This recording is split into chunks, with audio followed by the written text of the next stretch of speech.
Hey everyone, I want to make a statement, but before I do, I want you to notice how the statement makes you feel.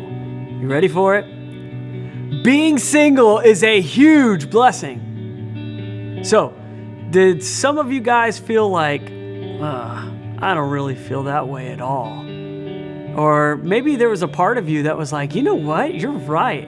I love being single. The truth is, there's probably people in your group right now that are on both sides of that extreme. As a Christian single, it's easy to feel like you're in a state of limbo. Society, as well as family and friends, often pressure you to make you feel like you need to get married. Even the local church unintentionally alienates you by focusing their programming specifically for married members, which only adds to the frustration, leaving you with an even greater sense of unfulfillment. Some of you never dreamed that you would find yourself single again or unmarried in this stage of your life. Let me say, embrace where God has you right now. Use this season not to focus on what you don't have, but to focus on your relationship with God and your relationship with other believers. To put it another way, stop wasting your time and start investing it. Hey, I have a secret for you. Lean in. Being single is not a curse. It is a blessing. God has a plan and a purpose for your season of singleness that is beyond your wildest dreams. One of the greatest joys of being a Christian single is being able to serve the Lord in whatever capacity He calls you to. You are not bound by the desires or the needs that you have with a spouse or the responsibility of a family.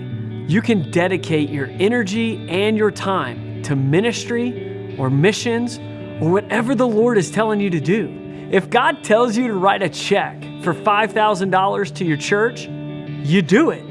You don't have to tell Him to convince your spouse. If God tells you to serve in a remote village in Africa, you do it. If God tells you to serve your church by volunteering in the nursery, you do it. You don't have to convince anyone else. The amount of freedom that a Christian single has is way more than someone who's married. Paul says it like this. In 1 Corinthians chapter 7, verses 32 through 35, he says, I would like you to be free from concern. An unmarried man is concerned about the Lord's affairs, how he can please the Lord. But a married man is concerned about the affairs of this world, how he can please his wife. And his interests are divided. An unmarried woman or virgin is concerned about the Lord's affairs. Her aim is to be devoted to the Lord in both body and spirit. But a married woman is concerned about the affairs of this world, how she can please her husband. I am saying this for your own good, not to restrict you, but that you may live in a right way in undivided devotion to the Lord. Do you hear how Paul writes that? The undivided devotion. But here's the kicker. The truth is, some of you who are single are living in a divided devotion to the Lord. You may not be married, but your devotion is to something other than the Lord. For many Christian singles, the pursuit of finding a spouse can take them to unholy and unhealthy environment. They can be more devoted to finding a spouse than they are to the Lord. My brothers and sisters, I love you, but that cannot be so. The question is, are you wasting your time trying to find Mr. Right or Mrs. Perfect? Or are you investing it for God's kingdom? As a single person, you have the ability to fully embrace your identity in Christ. You can cultivate a loving and deep relationship with God in this season of your life. You can use your singleness as an opportunity to strengthen your community and invest in meaningful relationships with other Christians. Hebrews chapter 10, verses 24 through 25 says, And let us consider how we may spur one another on toward love and good deeds, not giving up meeting together, as some are in the habit of doing, but encouraging one another, and all the more as you see the day approaching. This is why Echo Ministries exists. You may be single, but you are not alone. You may be single, but this is definitely not a handicap. So step into the fullness of life and where God has you placed right now. It's important for you to remember that God has a plan and a purpose for your life, regardless of your relationship status.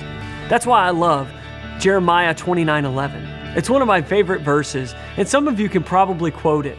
It's a promise that applies to all of us and should give us great confidence and security in God's sovereignty. For I know the plans I have for you, declares the Lord, plans to prosper you and not to harm you, plans to give you hope and a future.